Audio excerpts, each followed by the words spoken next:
అంటే మీరు విద్యార్థి సంఘంలో నాయకుడిగా ఉన్నప్పుడు మీరు చేసిన ఉద్యమాలు ఏంటి? అంటే విద్యార్థుల కోసం. దాదాపు 2005 నుంచి 2018 2018 వరకు నేను ఎస్ఎఫ్ఐ 13 years. 13 ఇయర్స్ పనిచేశాను. ఓకే. కొత్తగూడెం అప్పుడు శ్వేతనగర్ మండలం లేదు, కొత్తగూడెం రూరల్, కొత్తగూడెం టౌన్ ఉండేది. అవును. కొత్తగూడెం మండల అధ్యక్షుడిగా, మండల కార్యదర్శిగా పనిచేశాను.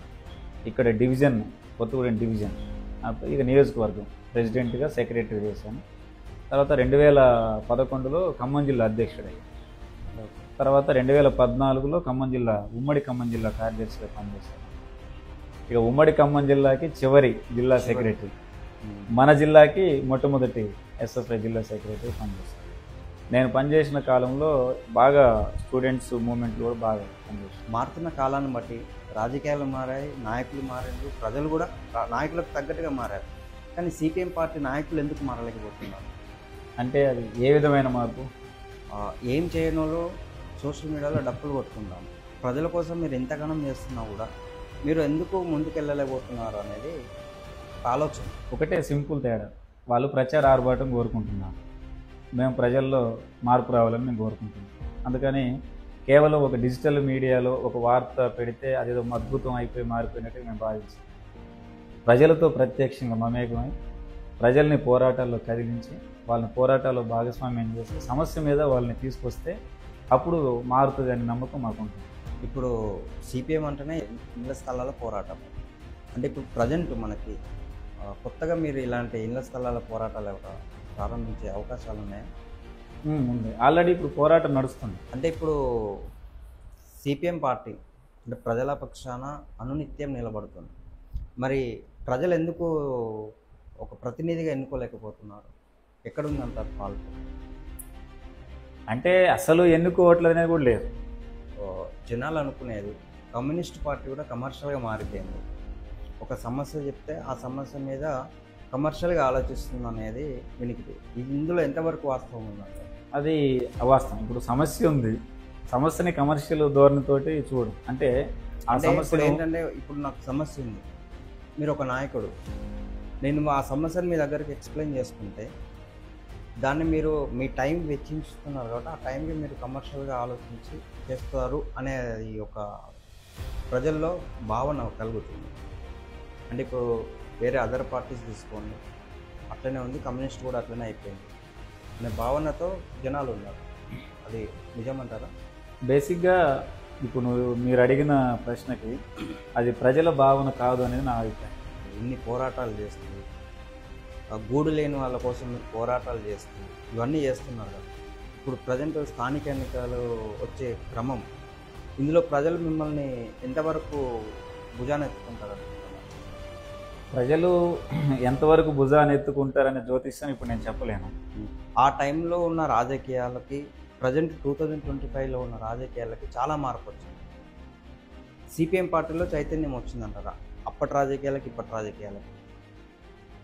రాజకీయాల్లో మార్పులు సహజం, ఎప్పటికప్పుడు రాజకీయాల్లో జరుగుతున్నటువంటి పరిణామాలు, మార్పులు, వీటి మీద పార్టీ ఒక అంచనా వేస్తుంది.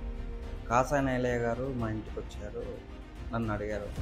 అంటే కాసాని ఐలయ్య గారు అంటేనే భూ పోరాటాలు, పేదల పక్షం నిలబడ్డ నాయకుడు. అంటే మీరు అతని వారసత్వం అనుకోవచ్చు. అంటే అతని వారసత్వాన్ని మీరు కాపాడుకుంటారా లేకపోతే?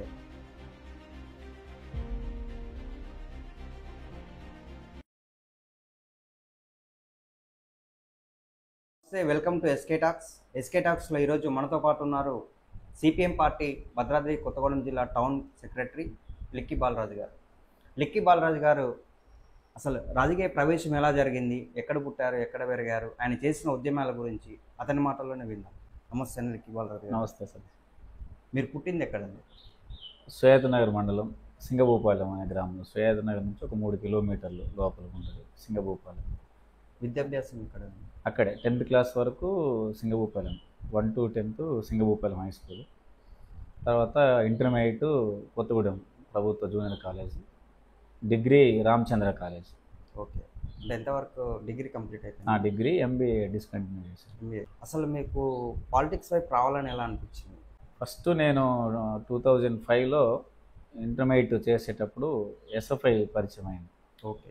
వాస్తవానికి అప్పుడు ఇంటర్మీడియట్లో మన గౌడ్ జూనియర్ కాలేజ్లో ఇంటర్మీడియట్ సీట్లు అంటే ఇప్పుడు మామూలుగా అప్లై చేస్తే వచ్చేది కాదు. అవును. అప్లై చేస్తే 10th క్లాస్ మార్క్స్ని బట్టి సీట్ వచ్చేది. అవును. అప్పుడు అయితే నాకు సీట్ రాలే.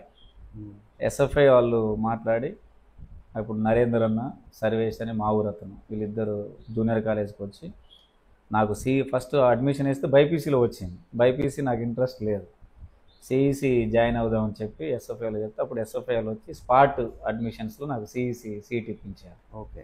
తర్వాత అప్పుడు క్యాస్ట్ ఇన్కమ్ సర్టిఫికేట్ కోసం ఎంఆర్ఓ ఆఫీసుల చుట్టూ దాదాపు నెలల తరబడి తిరిగేది. అవును.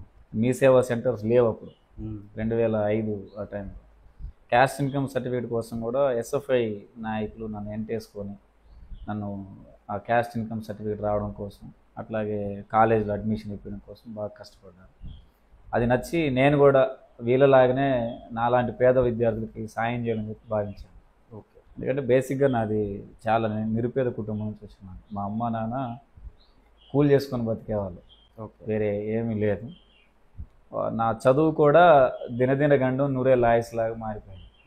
7th క్లాస్ వరకు చదివిన తర్వాత అమ్మ స్కూల్ బంద్ చేయమని చెప్పేసింది. బంద్ చేసి మాతో పాటు కూలి పనికి వచ్చాయని చెప్పి. అంటే భూములు ఏమైనా ఉన్నాయని? భూమి లేదు, భూమి ఏం లేదు. అంటే కూలి అంటే వ్యవసాయ కూలి? వ్యవసాయ కూలి. నాన్న ఊర్లో గేదెలు కాసేవాడు, అమ్మ కూలి పనికి వెళ్ళేది.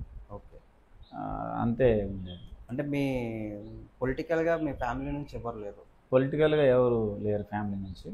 కాకపోతే మా ఇంట్లో నుంచి ఎవరు అంత యాక్టివ్గా లేరు. ఎందుకంటే అంత అన్ఎడ్యుకేటెడ్, అంత చదువుకోలేదు. ప్లస్ రాజకీయాల వైపు కూడా అంత ఇది లేదు. ఎందుకంటే కుటుంబం చాలా పేదరికం ఉండేది. ఇక మేము రోజువారీ పని చేసుకోవడం, కుటుంబాన్ని సాగడం అంతే తప్ప రాజకీయాల గురించి ఆలోచన చేయడం అంటే ఒక రకంగా అది గొప్ప స్థాయి అన్నట్టు మా ఇంట్లో.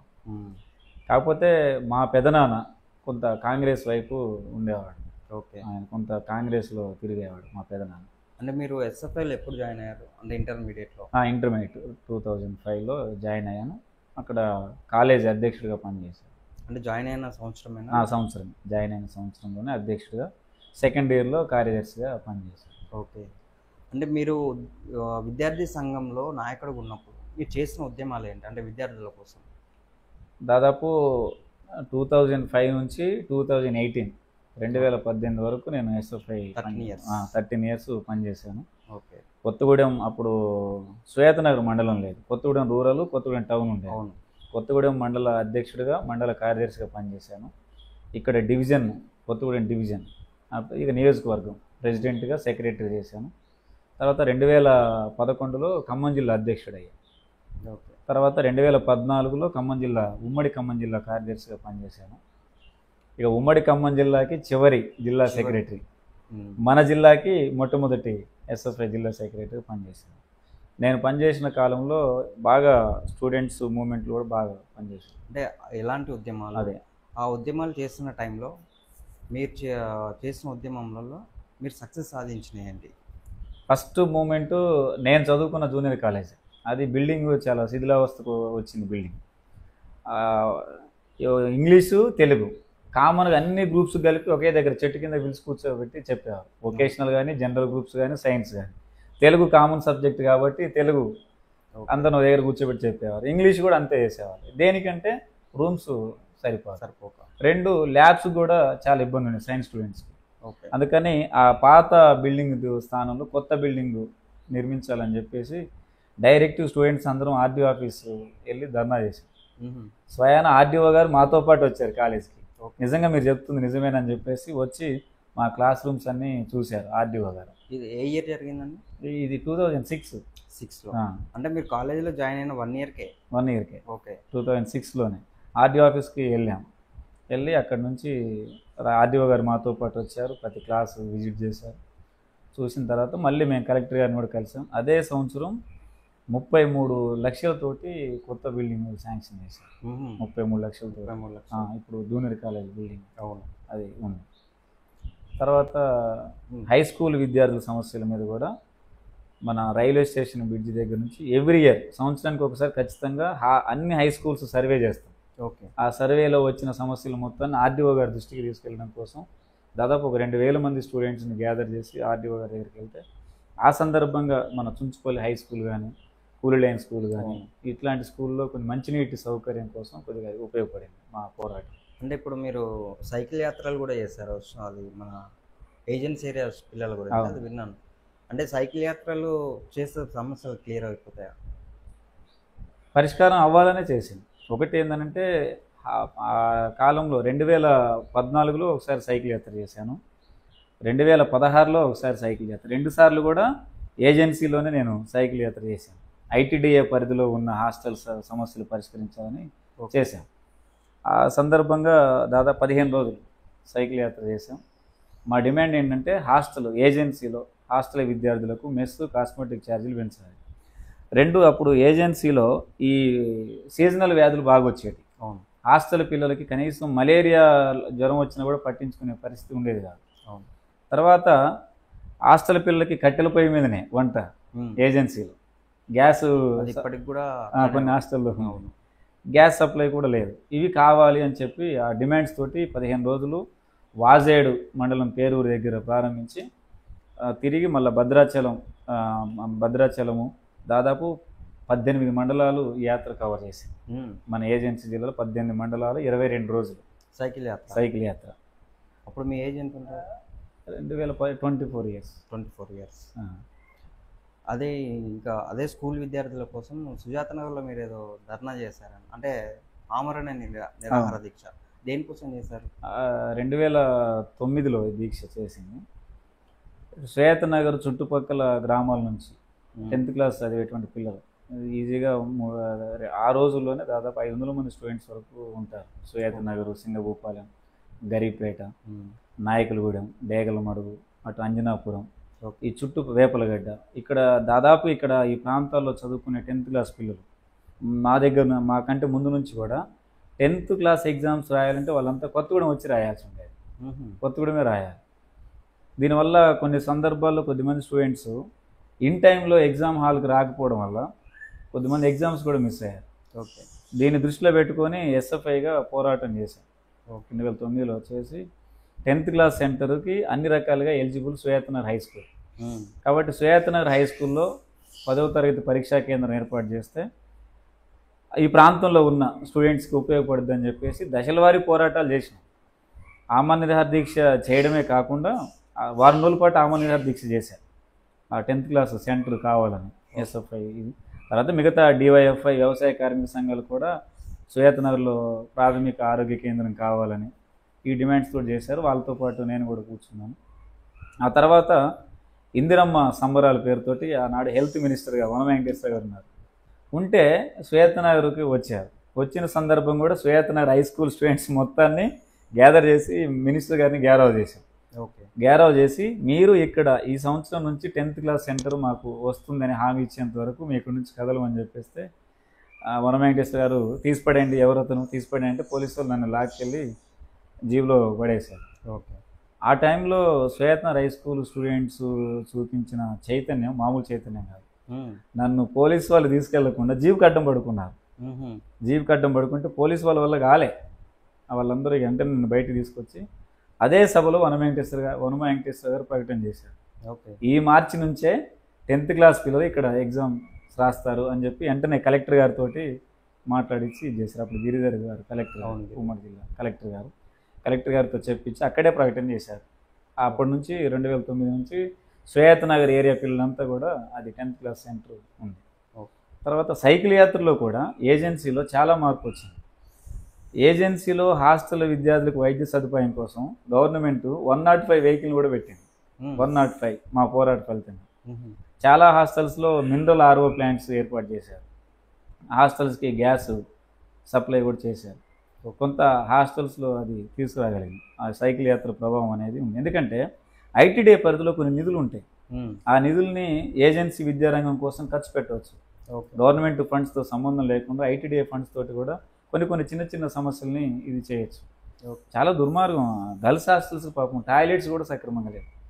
అలాంటి దయనీయ స్థితిలో హాస్టల్స్ ఉన్నాయి. ఆ సందర్భంగానే యాత్రలో ఈ సమస్యలను వెలుగులోకి వచ్చినాయి. కొన్ని సమస్యలు కూడా పరిష్కారం అయినాయి. మీరు ఏ పోరాటం పట్టినా మీకు కామన్గా సైకిల్ యాత్ర అనేది కామన్ అనుకుంటా. అంటే మీరు కుల వివక్ష గురించి వ్యతిరేకంగా చేసినప్పుడు కూడా సైకిల్ యాత్ర చేశారండి. అంటే అప్పుడు ఉమ్మడి ఖమ్మం జిల్లానా భద్రాద్రి? ఉమ్మడి ఖమ్మం జిల్లాలోనే ఫస్ట్ సైకిల్ యాత్ర నేను స్టార్ట్ చేసింది ఇదే కుల వివక్ష వ్యతిరేక పోరాట సంఘం ఆధ్వర్యంలో మన పాత కొత్తగూడెం కాన్స్టిట్యున్సీ. ఓకే. అందులో 10 రోజుల పాటు కేవీపీఎస్ కుల వివక్ష వ్యతిరేక పోరాట సంఘం ఆధ్వర్యంలో సైకిల్ యాత్ర జరిగింది. అప్పటికి దళితుల్ని అంటరాని వారిగా చూడడం, ఆలయాల ప్రవేశం లేకపోవడం, వీటన్నిటికి వ్యతిరేకంగా మన కొత్తగూడెం నియోజకవర్గంలో ప్రతి దళిత వార్డును తిరగలనే ఉద్దేశంతో ఆ యాత్ర ప్రారంభించారు. వాస్తవానికి అప్పుడు ఆ యాత్ర జరిగిన 15 రోజులు నేను degree first year. Okay. First ఇయర్లో ఆ యాత్రలో ఉన్నా. దానికంటే ఇంకా గొప్ప యాత్ర ఒక రకంగా నా జీవితంలోనే మలుపు తీసుకొచ్చింది. నేను పార్టీలో పూర్తికాలం కార్యకర్త రావడానికి కూడా ఉపయోగపడింది. 2011లో తమ్మినేని వీరభద్రం గారి ఆధ్వర్యంలో 75 రోజుల పాటు కుల వివక్ష గురించి, కుల వివక్షకు వ్యతిరేకంగా 75 రోజుల పాటు ఉమ్మడి ఖమ్మం జిల్లాలో ఉన్న సైకిల్ అన్ని ప్రతి దళిత వార్డును తిరుగుతూ 75 రోజులు దాదాపు 3500 పైచిలుకు కిలోమీటర్లు సైకిల్ యాత్ర ప్రారంభించాను. ఒక్కరోజు కూడా ఇంటికి రాకుండా నేను ఆ యాత్రలో పాల్గొన్నాను. వాస్తవానికి కొద్దిగా ఇంటి దగ్గర నుంచి 2011 అంటే అప్పుడు మీరు ఏజ్ ఎంత? అది స్టడీ అయిపోయి ఉంటుంది అనుకుంటా. ఇది డిగ్రీ అయిపోయింది, ఎంబీఏ జాయిన్ అయ్యాను. ఓకే. ఎంబీఏ జాయిన్ అయినా ఫస్ట్ సెమిస్టర్ ఎగ్జామ్ రాయాలి. ఎగ్జామ్స్ అటు సైకిల్ యాత్ర, తమ్మినేని గారి సైకిల్ యాత్ర వచ్చింది. ఫస్ట్ సెమిస్టర్ ఎగ్జామ్స్ రాయకుండానే సైకిల్ యాత్రకి వెళ్ళిపోయాను. ఓకే. 75 రోజుల పాటు సైకిల్ యాత్రకి వెళ్ళిపోయి అందులో పాల్గొన్నాను. ఒక రకంగా కొంత నన్ను నాయకుడిగా తీర్చిదిద్దింది ఆ సైకిల్ యాత్ర. బాగా ఆ యాత్ర కూడా దళిత వాడల అభివృద్ధి సైకిల్ యాత్ర. ఆ యాత్ర పేరు ఈ మన ఎస్సీ సబ్ ప్లాన్ ఏర్పాటు చేసి ఎస్సీ సబ్ ప్లాన్ ద్వారా వచ్చే నిధులన్నీ దళిత వాళ్ళ అభివృద్ధి కోసం కేటాయించాలి. అక్కడ రోడ్లు, మంచినీరు, దళిత వాడల్లో చదువుకునే పిల్లలకి ఉపాధి అవకాశాలు. అవేర్నెస్ వచ్చిందంటారా మీ సైకిల్ యాత్రతో? వచ్చింది, కొంత పర్లేదు. ప్రజల్లో ఆ చైతన్యం తీసుకురాగలను. తర్వాత ఇది స్టేట్ వైడ్ ఇష్యూ కూడా అయ్యి మా పార్టీ అప్పుడు రాష్ట్ర కార్యదర్శి ఉన్న రాఘవులు గారు, బివి రాఘవులు గారు ఆమరణ నిరాహార దీక్ష కూడా చేశారు. చేస్తే అప్పుడు ఎస్సీ ఎస్టీ సబ్ ప్లాన్ కూడా గవర్నమెంట్ ఏర్పాటు చేసింది. ఓకే. ఇప్పుడు ఉమ్మడి ఖమ్మం జిల్లా ఉన్నప్పుడు సిద్ధార్థ జైన్ గారు కలెక్టర్గా ఉన్నప్పుడు ఏదో సర్క్యులర్ మీద రద్దు చేయాలని చెప్పేసి మీరు పోరాటం చేయడం జరిగింది. అది ఎలాంటి సర్క్యులర్, ఏంటి అది? విద్యార్థి సంఘాలు స్వేచ్ఛగా విద్యా సంస్థల్లోకి వెళ్ళి విద్యార్థుల సమస్యలను తీసుకొచ్చి ప్రభుత్వం దృష్టికి తీసుకురాకుండా బ్రేక్ వేయడం కోసం కలెక్టర్ గారు ఒక సర్క్యులర్ తీసుకొచ్చారు. అది అన్ని హాస్టల్స్, హై స్కూల్స్కి జారీ చేశారు. విద్యార్థి సంఘాలు ఎవరు కూడా విద్యా సంస్థలోకి రాకూడదు, రావాలి అని అంటే డిఈఓ పర్మిషన్ తీసుకొని రావాలి ఓకే అనే సర్క్యులర్ని ఇష్యూ చేశారు. మేము ఎక్కడికి వెళ్ళినా, హాస్టల్కి, హై స్కూల్కి వెళ్ళినా హెచ్ఎం గారు అటు వార్డెను ఆ సర్క్యులర్ చూపిస్తున్నారు. దీని మీద ఎస్ఎఫ్ఐ సీరియస్ పోరాటాలు ప్రారంభించింది. కలెక్టర్ గారు ఎక్కడికి వెళ్తే అక్కడ ఆ సర్క్యులర్ గురించే మాట్లాడారు. స్వయాన నేను బోరగంపాడులో ఎంపీడీఓ ఆఫీస్లో అక్కడ ఏదో రివ్యూ సమావేశానికి వచ్చారు సిద్ధార్థ జైన్ గారు. ఓకే. అక్కడ స్టూడెంట్స్ అందరిని తీసుకొని తక్షణం మీరు ఈ సర్క్యులర్ వెనక్కి తీసుకోవాలి. ఎందుకనంటే యాజ్ ఏ కలెక్టర్గా మీరు అధికారులతోటి సమీక్ష చేస్తే అంతా బాగుందంటారు, కానీ మీకు వాస్తవమైన సమస్యలు ఏంటో మీకు తెలియజెప్పేది విద్యార్థి సంఘాలు. కాబట్టి అట్లాంటి విద్యార్థి సంఘాలని విద్యా సంస్థలకు ఎలో చేయకూడదు అనేది అది నియంతృత్వం. ఈ సర్క్యులర్ వెనక్కి తీసుకోవాలని చెప్తే ఆ బోరగంపాడు ఎండి ఆఫీస్ వేదికగా కలెక్టర్ గారు ప్రకటన చేశారు, నేను జారీ చేసిన సర్క్యులర్ వెనక్కి తీసుకుంటున్నాం. అంటే మీ పోరాట ఫలితం ఇన్స్టెంట్గా వెంటనే జరిగినట్టున్నాయి. ఇప్పుడు సుజాత నగర్ అదే చెప్పారు, ఇప్పుడు ఇది అదే చెప్తున్నారు. అవును, అంటే లాంగ్ ప్రాసెస్ లేదు మీకు. అవును. ఓకే. వచ్చేది కూడా స్ట్రగుల్ స్పాంటినియస్గా వస్తుంది. స్పాంటినియస్గా రావడం దాన్ని ఖచ్చితంగా, ఎందుకనంటే పేరు చిన్న సర్క్యులరే కావచ్చు, కానీ అది చాలా పెద్ద ఇష్యూ. విద్యార్థి సంఘాలు ఎలో చేయకపోవడం అని అంటే, ఇప్పుడు హాస్టల్లో మేము సైకిల్ యాత్ర చేసి మేము చేయబట్టే కదా హాస్టల్ విద్యార్థి సమస్యలు వెలుగులోకి వచ్చినాయి. అవును. అలాంటిది ఆ సమస్యలు వెలుగులోకి రాకుండా అంతా బాగుందని చెప్పడం కోసం ఈ సర్క్యులర్ ఉద్దేశం. అందుకనే దాన్ని తిప్పికొట్టాను. అది ఎస్ఎఫ్ఐ పోరాట ఫలితం. అంటే ఉమ్మడి రాష్ట్రం ఉన్నప్పుడు సీఎం కిరణ్ కుమార్ గారు కొత్తగూడెం వచ్చిన టైంలో అతన్ని అడ్డుకున్నారంట. ఏ విషయంలో అడ్డుకున్నారు? ఫస్ట్ ఆయన కిరణ్ కుమార్ రెడ్డి గారు మన జిల్లాలో ఒక 5 నియోజకవర్గాల పర్యటన పెట్టుకున్నారు 2012లో. మా పినపాక, భద్రాచలం, కొత్తగూడెం, వైరా, ఖమ్మం వాస్తవానికి ఆయన్ని అడ్డుకోవడం అనేది పినపాక నుంచి స్టార్ట్ చేశాను. ఓకే. ఎల్సిరెడ్డిపల్లి ఆశ్రమ పాఠశాల ప్రారంభోత్సవానికి వచ్చారు. వస్తే హాస్టల్ రంగురంగుల భవనాలు కాదు, వాళ్ళ కడుపు నింపే మెచ్చార్జీలు పెంచాలి అని దాని మీద గెరవ చేశాం. వాస్తవానికి పోలీసులకి దొరకకూడదు, జేబులో బ్యాడ్జ్ ఉన్నా జెండా ఉన్నా తీసుకెళ్ళి స్టేషన్ వేస్తారు. అది స్పాంటినియస్గా అక్కడే పక్కనే కిరాణా షాప్ ఉంటే స్కెచ్ పెన్లు తీసుకున్నాం. నేను నాతో ఉన్న ఎస్ఎఫ్ఐ క్యాడర్ మొత్తం కూడా స్కెచ్ పెన్లు తీసుకొని వైట్ షర్ట్ నిండా మొత్తం ఎస్ఎఫ్ఐ అని రాసుకొని కిరణ్ కుమార్ రెడ్డి గారు ఎడ్లబండి మీద వస్తున్నారు. ఎడ్లబండి మీద ఉరిగిపోతుంటే వస్తుంటే ఆ ఎడ్లబండికి అడ్డం తిరిగి అక్కడ రిప్రజెంటేషన్ ఇచ్చాము. అక్కడే అరెస్ట్ చేసి బయ్యారం పోలీస్ స్టేషన్లో ఉంచారు. ఆయన భద్రాచలం దాటి వెళ్ళిపోయేంత వరకు నైట్ అంతా బయ్యారం పోలీస్ స్టేషన్ నుంచి తర్వాత పంపించారు. మన కొత్తగూడెం వచ్చిన తర్వాత చుంచుపల్లి దగ్గర అక్కడ ఒక ఇందిరమ్మ సంబరాలు అనుకుంటా, బహుశా అక్కడ ఒక కార్యక్రమం పెట్టారు. అక్కడ సిపిఎం పార్టీ తరఫున ఇళ్ల స్థలాల పోరాటం పెద్ద ఎత్తున నడుస్తుంది. వాళ్ళందరికీ ఇళ్ల స్థలాలు ఇవ్వాలి, పట్టాలు ఇవ్వాలని వాళ్ళు చేస్తున్నారు. మేము ఎస్ఎఫ్ఐగా స్కాలర్షిప్స్ రియంబర్స్మెంట్ ఇవ్వాలి, తర్వాత పెండింగ్లో ఉన్న మన మెస్ కాస్మెటిక్ ఛార్జీలు పెంచాలి అనే డిమాండ్ తోటి మేము చేస్తున్నాం. ఆ సందర్భంగా సీఎం గారి మీటింగు ఆయన ముఖ్యమంత్రి గారు లేచి మాట్లాడుతున్నారు, మేము నినాదాలు ఇచ్చి అడ్డుకున్నాం. అంటే అది మీరు ప్రొటెక్షన్ ఇచ్చిన లావల తాడు పట్టుకున్నా కూడా జంప్ చేసి మరి వెళ్ళిపోయాను. అక్కడ పోలీసు వాళ్ళు బాగా ఇది చేశారు, లాఠీ చార్జ్ చేశారు, అరెస్ట్ చేశారు. ఆ సందర్భంగానే జైలుకి కూడా పంపించారు. అంటే అక్కడ మీ పోరాటం విజయం సాధించింది. జైలుకి ఆ రోజు 21 మంది జైలుకి వెళ్ళారు. ఆ పోరాటంలో మొన్న 2019 వరకు కోర్టుల చుట్టూ తిరిగాం ఆ కేసు మీద. 2019 వరకు తిరిగాం. తర్వాత ఆ పోరాట ఫలితంగానే ఇప్పుడు పాత కొత్తగూడెంలో 1000 మందికి ఇళ్ల స్థలాలు పంపిణీ కానీ, ఇక్కడ ప్రభుత్వం 40 ఎకరాల భూమి కొనుగోలు చేయటం కానీ, ఇళ్ల స్థలాలు వచ్చాయి. దాదాపు 1500 మందికి ఇళ్ల స్థలాలు ఇప్పించింది ఆ పోరాటం. మీరు 15 ఆగస్టు అంటే 2011, 12, 2016 ఈ 15 ఆగస్టు మీరు జైలు జీవితమే గడిపారు. అసలు ఏ పోరాటం వల్ల మీరు గడపాల్సి వచ్చింది? 2012 ఏమో సైకిల్ యాత్ర. 2012 ఏమో ఇదే కిరణ్ కుమార్ రెడ్డి గారిని గౌరవ చేసినప్పుడు ఇళ్ల స్థలాలు కావాలని, ప్లస్ ఎస్ఎఫ్ఐగా మేము మెస్ కాస్మెటిక్ ఛార్జీలు పెంచాలి, రీయింబర్స్మెంట్ విడుదల చేయాలని మన కొత్తగూడెం వచ్చిన కిరణ్ కుమార్ రెడ్డి గారిని దగ్గర ఆందోళన చేయటం, ముట్టడించడం ఫలితంగా అప్పుడు పోలీసు వాళ్ళు కేసు పెట్టి జైలుకు పంపించారు. ఖమ్మం రామన్నపేట జైలు. అది 2012 ఆగస్టు 15 అక్కడే జైల్లోనే ఉంది. అక్కడ జైల్లో మన జాతీయ స్వాతంత్రోద్యమం సందర్భంగా, స్వాతంత్ర దినోత్సవం సందర్భంగా పాట కూడా పాడాను జైల్లో. పాడుదమా స్వేచ్ఛా గీతం అని అక్కడ జైల్లో పాట కూడా పాడాను.